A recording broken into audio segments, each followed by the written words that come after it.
What's up, guys? It's Tom from Shocking Fitness, and I'm really excited today, especially given the news in the UK that gyms are going to be able to reopen, to be up at the Athletic Centre in Oseley Meads, Oxford, talking to James Shields, founder of the Athletic Centre. So, James, great to have you on.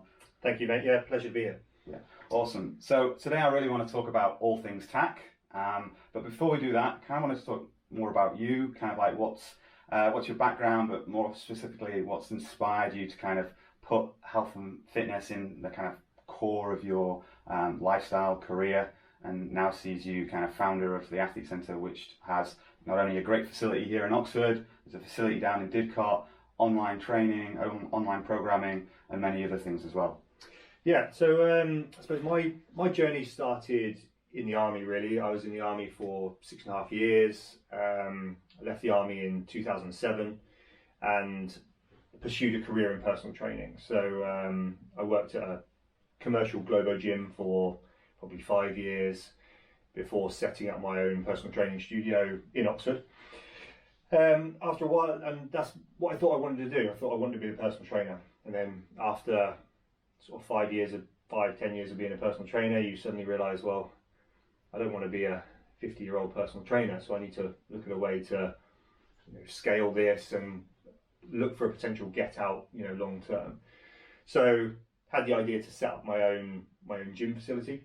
So the Athletic Centre was born, and then we sort of to and fro, whether it was going to be CrossFit, whether it was going to be traditional sort of Joe DeFranco strength and conditioning facility, and basically when we set it up, we had both of those things. Half the gym, or 2/3 of the gym, was the DeFranco style sort of big racks and platforms down the middle of the gym, big turf track, and then the other side, the smaller section, was the CrossFit gym. And I think after about 6 months, we quickly realised that we'd done it completely wrong, and we had classes of 20 people crammed into this little tiny area wanting to do CrossFit, and we had 3 people in the rest of the gym, on the lifting platforms and the racks. So we switched it all around, and we kind of carried on using that CrossFit methodology ever since, really, and until we're here now, Yeah. So that puts you in kind of 2012, 2013 in terms of starting to set up your own kind of studio, and I guess then you like you say that you started with kind of CrossFit was in the corner, but then you were cramming how 20, 30 people in there, and actually it's like and that plots with the kind of rise really of popularity, at least within the UK, of functional fitness as a kind of day-to-day training methodology, more specifically CrossFit as well. Absolutely. I think when we set this up, it was like, right, we're sports performance, that's what we're all about. Me and the guy who I set up with originally, we both came from sporting backgrounds, so sports performance was where we wanted to go, and quickly realised that it's a pretty small market, and general fitness for the masses is a lot more popular, and there's a lot more scope to get people in. So we just had to switch that around, and take the 5 people that we had who wanted to come here for sports performance and put them somewhere else, and start focusing on delivering as good a product as we could to general population. Awesome. Now, walking into the Oseley Meads facility, we kind of came in through big roller shutters. It's like every kind of athlete's dream to have that accessibility to the industrial estate that you're kind of part of. But there's different training areas. We kind of came through the kind of reception, kind of social area. We're sitting in an office now. I'm guessing it didn't start here at Oseley Meads, right? That you first were creating the Athletic Centre as a brand, as an entity somewhere else as well? Yeah, we kind of launched it from my personal training studio on the other side of town, and in truth, the Athletic Centre was one of the names we went by. We also went by, at the time, our affiliate name was Oxonia CrossFit. So we had these t-shirts made up, and we had Athletic Centre on one side, we had Oxonia CrossFit on the back. We also called ourselves the Ox Box, so we had a big Ox Box logo, and it was just really disjointed. We knew we wanted to provide multiple services, but we didn't need a name for every single one of them, and we felt like in the end the Athletic Centre was the name that best fit the model. It doesn't say we don't do CrossFit, it doesn't say we don't do sports performance. It's kind of like We provide a facility where you can come and get professional training services in whatever you want to do. Yeah. And so I guess a conscious effort to unify under that kind of the Athlete Centre kind of brand, and that then you've got multiple things that you offer under that, multiple facilities as well, with kind of down at Didcot as well, and we'll get kind of into CrossFit specifically in a bit, but you therefore offer a range of kind of like specialisms then kind of here at the facility. Yeah, we I think we like to, we were offering CrossFit, and and that was, I would say, one of the things that we offer. We then break that out slightly, and we offer like weightlifting classes, we do strength classes, we have mobility classes. We've worked with sports teams, university sports teams or local clubs. We're just trying to work with as many different groups as possible so that we can learn and so that we can deliver as good a product to them as possible. And I think it just gets our name around a little bit quicker rather than just being known as the CrossFit Box, which I don't think we've ever just been known as the CrossFit Box. Yeah. Yeah. And I think, so for me, training down at the Athlete Centre Didcot, I've always seen the Athlete Centre as more than a CrossFit box, right? You've got a wealth of coaches as well, with kind of different backgrounds and different levels of expertise in different areas. So I guess it creates a more, sometimes people talk about, especially with CrossFit, like barrier to entry, or perception of entry. Here you can not only change that, but you also create a breadth of entry as well for people that are looking for certain things. You can work with teams that are really focusing on kind of that specific training to enable performance in their sport of choice. Absolutely. And I think there's a lot of, you take a rugby player, they'll come down and say, well, I don't need to be doing CrossFit, I need to be doing like rugby specific training. And we disagree to a certain extent, but we can, with the experience we've got and the coaching team that we've got, we can say, right, you're going to directly work with Luke, who's a strength and conditioning coach for Northampton Saints, for example, and that's the kind of experience and expertise that we have here, that we can take someone, look at what they want to achieve, and put them directly with someone who has a similar background or who can adapt what they already know to their sport. Yeah, and I think kind of starting now to touch on CrossFit a little bit more, one of the kind of find is it in CrossFit in 100 words, it's like learn and play new sports is the last bit. And there are many people like myself, I do CrossFit, but my reason is not to get necessarily better. I do it for GPP, that one, yeah, GPP. And this is why I'm in this chair and you're in that chair. And it's easy to kind of forget that you can use the CrossFit training methodology or functional fitness more broadly to kind of dial in the skills you need to kind of like play professional level sport or just be better at Sunday League football. Absolutely. If we take a typical CrossFit session, for example, generally we'll start with some kind of strength, and I think most boxes around the country, around the world, will start with some kind of strength or skill, and then probably finish with some kind of metabolic conditioning. And there's not many sports, I can't think of any sports, where being stronger and more robust won't help you, and being fitter won't help you. Even darts. Absolutely.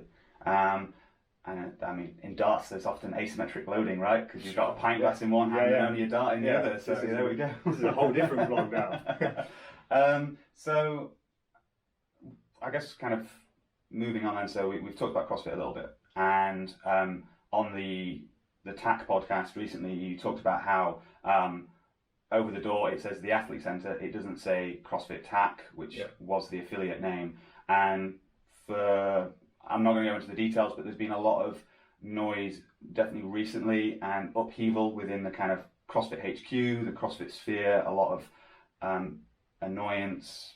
But then historically as well, there's always been kind of some level of friction between affiliates and HQ. And you and the Athlete Centre have taken the decision to disaffiliate. So I just kind of wanted to talk to you a little bit more about that, the kind of the drivers behind that, recognizing, I think it's sometimes always important to kind of let a bit of the dust settle a little bit and talk about it objectively, rather than immediately pinning on it that it's a knee-jerk decision. definitely not a knee-jerk decision. You know, if I, like you said, there seems to be this battle between affiliates and HQ, and I think for years that's been my issue. You know, is it's as an affiliate, as a paying affiliate, I never felt like I got a lot of support. I never felt like I got great value for money. Yeah, I could use the name, and people would search us on the affiliate website and come and find us that way. But I think, you know, those people are going to come to Oxford anyway, and they'll search maybe they search CrossFit, maybe they search functional fitness, whatever in the area, we're still going to come up. So I still think we'll get the same level of drop-ins. And I take the things that I love about CrossFit the most, and that is the open, or like the competitive side of CrossFit, the methodology, and the community. You know, and I can still access all of those things without being an affiliate. I can still do the open. If I'm good enough, I can still go to the games, or our athletes can still do the open, go to the games. You know, that's still accessible. We've still got the community. We've still, you know, just because we're not an affiliate doesn't mean if we go to a competition, everyone's going to blank us. You know, it's not like that. So we can still access that, and actually, it means we can focus on our own community a little bit more. And the methodology, you know, sure, we can't call it CrossFit on our timetable, but the training methodology can still be the same. Yeah. So we can still benefit from all of that. So when I looked at that, and I look at the things that I love the most about CrossFit and the things that I need from CrossFit versus what the support I got and the value for money I got as an affiliate, you know, it just didn't weigh up. And I think I can get these things for free, and anyone can get these things for free. You know, you don't pay for an affiliate, but you have all of those things. And I'm paying $3,000 a year for, you know, a constant battle, basically. Yeah. And I think the Greg Glassman tweets and whatever, you know, they're disappointing, but ultimately that's the final straw. Yeah. It's not that's the catalyst. I didn't see that tweet and just go, well, I'm done now. You know, it's, if he had an exemplary record up to that point, and CrossFit had an exemplary record up to that point, and that tweet goes out, you know, there's not the uproar that there has been. Yeah. So I think, you know, there's history there, and for a lot of people it was the final straw. For a lot of people, they feel like they do get a service, and more power to them. You know, and I think maybe if we weren't called the Athlete Centre, if we were called CrossFit TAC, or we were CrossFit Oxford, it would have been a much more difficult decision, because that's our identity. Yeah. CrossFit TAC is not our identity. And actually, when 90% of our members sign up for the Open, I guarantee 90% of them will message me and say, what's our affiliate name again? Yeah. They don't know. Yeah. They don't know, because that's not how they know us. Yeah. So. Absolutely. And I think my understanding of the affiliation is that you pay not for the methodology, because that's always been free to use. It is for the brand, to use the brand in a commercial venture. And we've already discussed that CrossFit is not part of the Athlete Centre brand. Yeah. And the only place we use it is on our timetable. You know, and by the time people see our timetable, they've probably already signed up. So, or mentally or physically, they're probably already signed up. So whether it says CrossFit or whether it says general fitness, doesn't community matter. Fitness. Yeah, absolutely. Yeah. And you know, some people maybe have CrossFit and the brand CrossFit as a centre pillar of their business. I definitely get the impression there are multiple pillars to the business at the Athlete Centre, and so not using CrossFit as a brand or as a term is not going to be detrimental in the slightest. Yeah. I think some people talk about, like, especially now that there's a new CEO in place, some people are well entitled to they've implemented the change that they wanted. Not only a new CEO, but actually a new owner as well. So Greg Glassman sold kind of CrossFit Inc. That they've implemented the change that they want, and then they've come back to CrossFit because they're either an elite athlete and that is their kind of their career, their livelihood. Yeah. I guess other people maybe have the view that they want to kind of like help drive the change from within, that you've got to be in it to change it. But you've discussed that your community is the Athlete Centre, and you're focusing on the community that's important to you. Absolutely. And I think, you know, the changes are an amazing step, you know, and it's happened so quickly. I'll be honest, I thought nothing would change for 3 months at least, you know, probably more like 6. So the fact those changes have happened means that CrossFit have taken it seriously. You know, there's an argument for they've probably taken it more seriously because so many people have disaffiliated, and so, you know, would those changes have happened if 2,000 gyms or whatever it was didn't disaffiliate? Probably not. You know, I don't know, but probably not.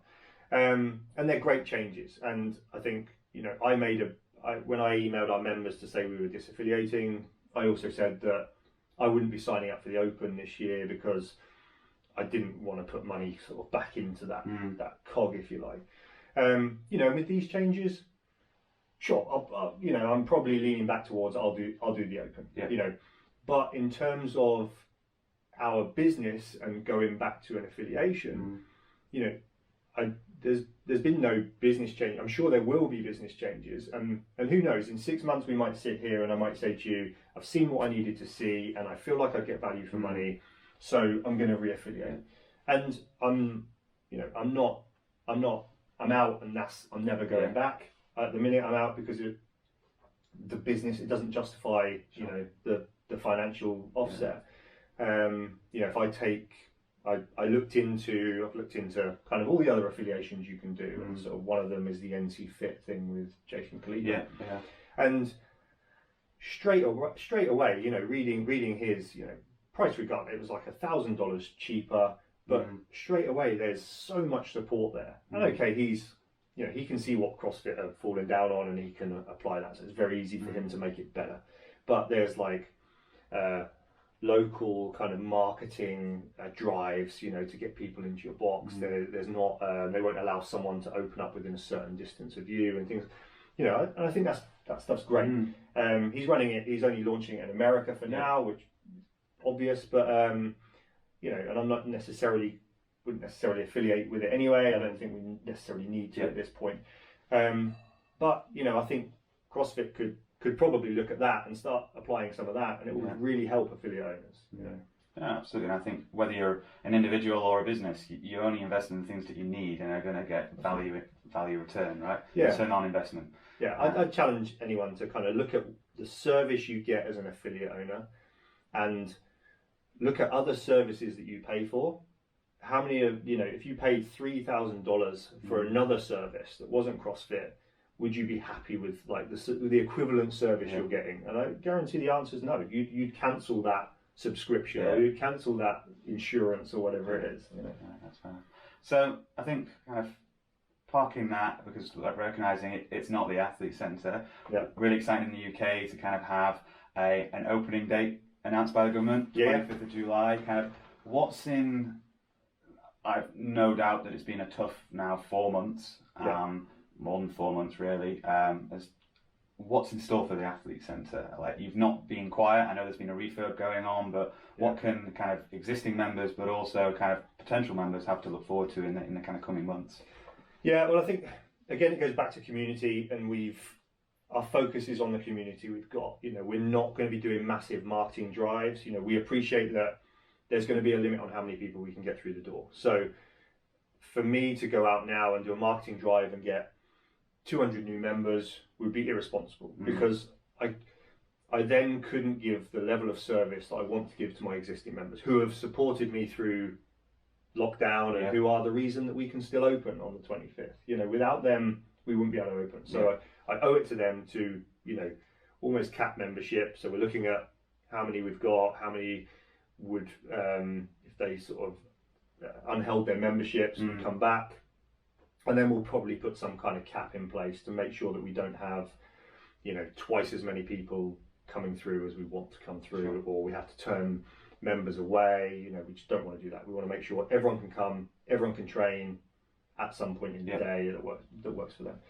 So that's kind of step one, is like, you know, not just going, we're open, let's cram in the members. You know, we don't want to do that. Investment, you know, we want to invest in some kit. You know, people have been paying us. We've still had overheads, but we've kind of, you know, we've managed to squirrel a bit away. So we're now using that to invest back into the members' facility. the timetable will change. You know, we'll probably have less classes, but we'll be delivering a better service on the classes that we've got. You know, it's just really given us a chance to sit down with all the coaches and say, right, you know, let's hit the reset button to an extent. How can we make this better? How can we deliver a better product? How can we stop confusion? You know, we've obviously CrossFit's gone. What do we do now? What do we call it? How do we implement it? You know, so there will be a lot of changes, but I genuinely think, and this probably goes for a lot of gyms, I think those gyms will be stronger. The gyms that survive will be stronger, and I think the Athlete Centre will be a better place for it. Awesome. Yeah, I think adversity breeds or forces innovation and evolution, right? So that's normally what happens. Yeah. Awesome. So one of the kind of like final questions I was going to ask you was around like, okay, I've seen that the Athlete Centre have, you know, multiple facilities, but also kind of done online programming. In the past, you powered the Body Power Games, and I was going to ask, like, is there anything in the pipeline? I can recognise that, you know, there's still uncertainty. You know, yes, we're starting to come out of lockdown, the COVID-19 lockdown, but there's uncertainty. So, you know, you might not want to kind of share those details, but I was wondering if there's anything specific. Yeah, I think this question's got two answers for me, really. From a business perspective, I think, you know, nothing major will change here. Just the things we've discussed. We'll look to invest and push our online package a bit more.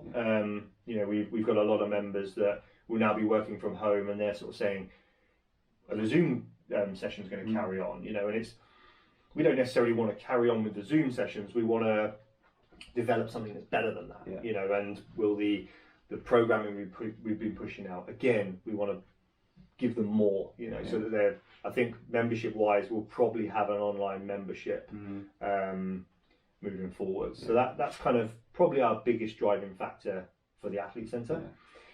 For me personally, I set up a social enterprise with one of the coaches from here called Fit Union. And Fit Union, we sell corporate health platforms. So you are the CEO of a company, we sell you a corporate health platform for about £100 a month. So not going to cripple your business. We then email out to all your employees, or we email to you, you forward it onto your employees, and it's got home training programs, gym training programs, nutrition advice, health advice, weekly challenges, you know, and that platform's just growing almost every month by month, recipes, things like that. So really looking for you as an employer to invest in your employees' health. We then take a percentage of all the income, not the profit, the income. You know, I think a lot of enterprises focus on we give our profits to whoever, and then the company, you look at them, the company never makes a profit.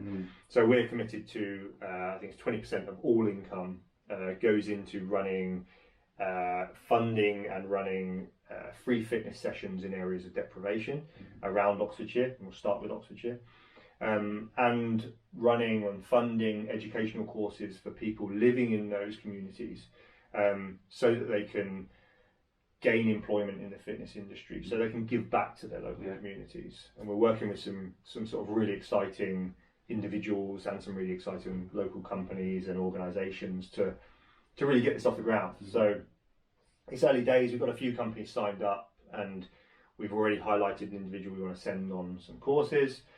So we're looking to do that probably within the next couple of months.